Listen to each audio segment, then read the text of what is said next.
I think if I hear you call me Becky one more time, six-pack, I'm gonna pop your tops. All six of them.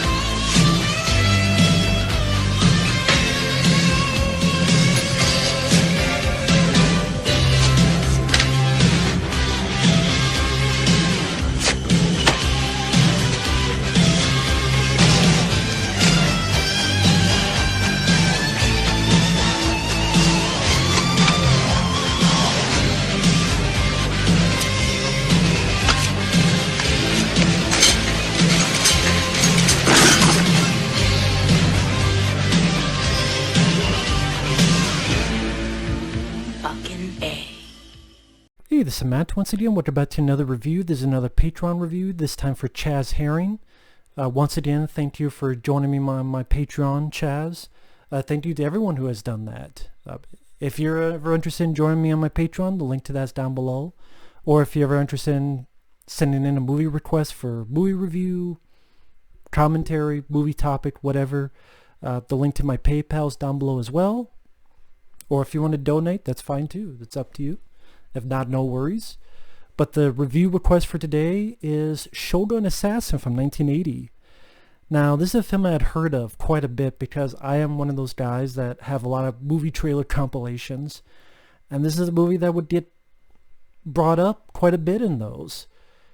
It's a cool trailer, has some great music, which is actually in the movie. Now, for what I understand with this film, it is, in a way, if you think about it, a glorified fan cut. Kind of like what I did. Like, I love Hard Target, so I took the work print and the theatrical cuts and I put them together to make my own cut of the film. In a way, this is what these guys here, one of them being Robert Houston, and I guess he's the same guy that played Bobby, the younger teen guy in the original Hills of Eyes. And then he was at the very beginning of the Hills of Ice Part 2, but then he was smart enough to go, no, I'm not going back in the desert. So he was the smartest person in that movie. Yes, the movie where the dog has a flashback, which I reviewed on here, and is... So apparently him and a buddy of his, they were big fans of these movies, the Lone Wolf and Cub movies from overseas, and they took the first two movies, for what I understand, like 12 or so minutes of the first one, and like most of the second film, and then they put them together. I'll say this works a hell lot better than those Godfrey Ho movies I've watched. Definitely a better combination of movies compared to those Godfrey Ho barf clunkers. But this, kudos to the music. I really enjoyed the music in this film. You hear a bit of it in the trailer, but W. Michael Lewis and Mark Lindsay, I really like the music throughout the entire film. It fits it well. It's fun to listen to. I always liked it in the trailer, but I'm like, oh shit, that's actually in the movie. Because sometimes, just because the music's in the trailer doesn't mean it's going to be in the movie, but I'm glad it was in this case. There's some pretty badass music. And this is a very simple film, and I kind of appreciated that, where the lead character, known as Lone Wolf, but he's also known as Ōkami, or Ogami. I want to make sure I get that name right. Ogami with a G. He was the Shogun's executioner. Even in the movie, the narration by the kid, the English dub, I should say, called him the Shogun's decapitator.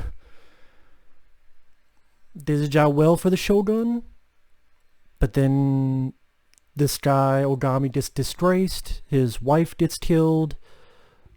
I'm not sure if she gets raped. I think she just gets killed. I could be wrong. But it looked like she just got, murdered. It seemed like maybe he himself would get murdered, but that doesn't happen. I know at one point they want him to kill himself or serve us, and he's like, fuck that. So he wipes a lot of people out. The Shogun is pissed. Says, you and your kid are dead. Oh, you want your freedom? How about you fight my son, one of my sons? And the Shogun does and cuts the motherfucker's head off. But they're still on the run. And the movie's a series of, they go, they fight, they go, they fight, they go, they kick ass. The movie's over. It's a lot of that. It's very gory. It's very violent. You get decapitations. You get swords in the neck. You get... there's one shot where Ōkami hits a sword right here. It's from the back of the guy's head. And then you slowly see... from the back. So it's been split in half like a melon. When the blood will spray, kind of what you would see later in the Kill Bill films. In fact, I could be wrong, I think at the end of Kill Bill 2, a piece of this movie is shown. Or it could be the original versions, I don't know. Also, I believe, because at the end of the film, the Lone Wolf, Ōkami, fights 3 characters who looked very, very much like the 3 storms from Big Trouble in Little China. Of course, that was 86. This is 1980. Technically, these films were made in the 70s. And I swear I remember reading that John Carpenter was actually influenced by these characters, these villains. Because they have the same hats. They each have a unique weapon, like the 3 storms had. Again, it could be he saw the original Lone Wolf and Cub movies. So I don't know if it was this particular cut. And you know what? I'm actually fine with seeing this cut. Because it seemed as if the guy said, you know what? I'm going to put all the best bits in there. The story made enough sense to me that I wasn't confused. It was fairly straightforward. You just say, well, man, it's just... they go somewhere, they kick some ass. They go somewhere, they kick some ass. I'm fine with that with an action movie. You know what? I could be fine with that. Because when I go into an action film, I want to see the action. And this has it, and then some. And it goes by fast. And just, a lot of cool things. There's a point where the lead has to prove himself, so he fucking throws a sword right across the room and it sticks in the wall. And then you see blood coming out, because there's a guy hiding behind it. And then it's like a straw wall or whatever, so the sword like slides down as if it's cutting the guy. This one woman has her army of ninja women, and the lead doesn't fuck around. He's like, I don't care if you got titties or a dick. If you're going to try to kill me and my son, you're dead. And, kills them. Like I said, heads get cut off. The little kid, most of the film, he's mute. And once in a while you hear a bit of narration, which wasn't too bad, wasn't too shabby, wasn't too out of place. And it was enough to direct us on the path. Again, understandable enough that I was able to follow it.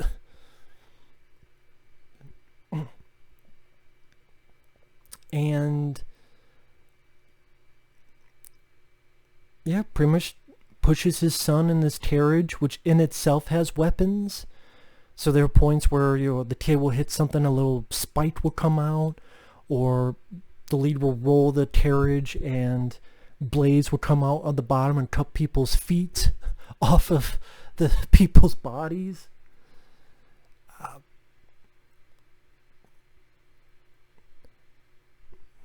I'm not going to give everything away, but yeah, there's actually some moments. I mean, granted, it's 1980, it's not Tom Savini effects, but there's certain moments that even made me cringe a little bit. And yeah, this is a pretty damn violent film, and I appreciate that. I really appreciate that. The music is really good. The lead character, it's hard to like the character at the beginning because there's one of the flashbacks where he goes, pick, son. I know you don't understand my words. He actually says that. If you pit the ball, then you will meet your mother in heaven. If you pick the sword, you will join me. So if the kid picks the ball, which you think most kids do, gets the ball, he'll kill his own kid. I get it's a different culture, different way of thinking, and you do get the taste he really does care and love for his son, but part of me just, you don't need this in the fucking film. I mean, why did you even need this in the film? You could have easily cut this out. Like, if I was the editor, I would have just cut that out, because it kind of leaves a little bit of a bitter taste at the beginning of the film for this lead character. By the end, I liked him, just from his actions. I don't know who was the English dub for his voice. I thought it did fine for what it was supposed to be.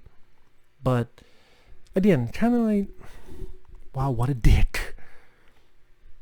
What a father of the year. But by the end, I did like him. The kid, when he did the narration, wasn't too annoying, wasn't too irritating. I do think the end is a little bit anticlimactic, only for the fact of the story. He's been hired to kill the Shogun's brother. The Shogun's brother is protected by these three guys, or pretty much the three storms from Betrayal China. Again, I know that came out years after this, but still, that's what they look like. He kills those three very quickly, very easily. I thought a bit too quickly, a bit too easily. So yeah, it kind of came off a bit anticlimactic. I don't know, just a bit anticlimactic, like, that's it? The movie's over? Again, it was fun with the gory bits. There's some really nice gory bits. Again, I just thought it went a bit too fast. Like, maybe to be fair, I don't know if that's the ending to the original film, or I guess be the second one of this. I think there were 6. But I don't know. So if Robert Houston's just editing this, there's not much he can do about it. But I guess the original film, if that's how it ends, it's like, it just seems a bit quick. Maybe a bit more extended fights, a bit more extended battle, back and forth, a bit longer, a bit tougher for our lead to overcome. Again, it just seemed like just like that. So that's one of my few nitpicks on the couple other stuff I mentioned. But other than that, this was an easy sit. I mean, I get to see a badass and his not annoying kid, which even the carriage has weapons, the blood is spraying red, painting the walls red, or painting the trees and the ground red. There's some cringe, like, ooh, gore, which it was fun. The soundtrack was cool and kick-ass. You want 90 minutes of kicking ass and chopping heads off and stabbing and entertainment fun. Grindhouse exploitation style. This movie's worth a look. It's a fun movie. I had quite a bit of fun.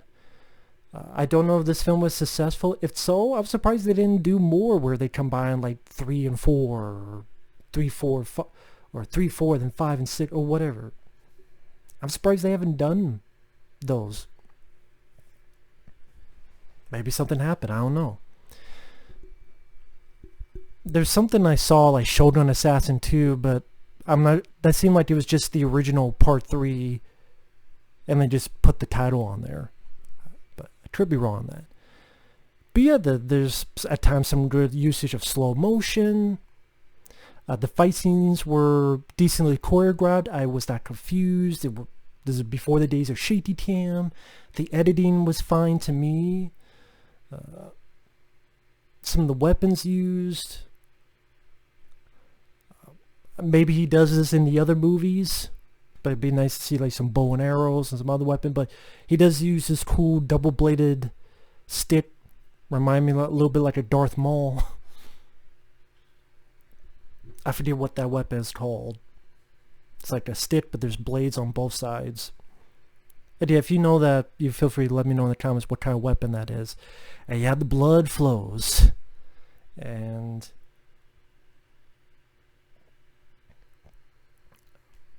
it was fun. It was a fun time at the movies, I'll say that. It was fun to watch. So, Shogun Assassin, glad I finally saw it. Thank you guys for watching. Take care. Yeah, go check it out if you can find it. I think on archive.org or something. It was that's where I found it. It was for free. Saw it for free.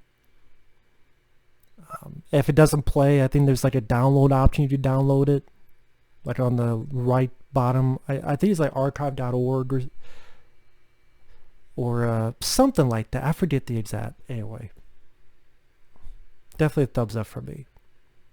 Thanks for watching. Take care, and we will see you guys later. Bye bye.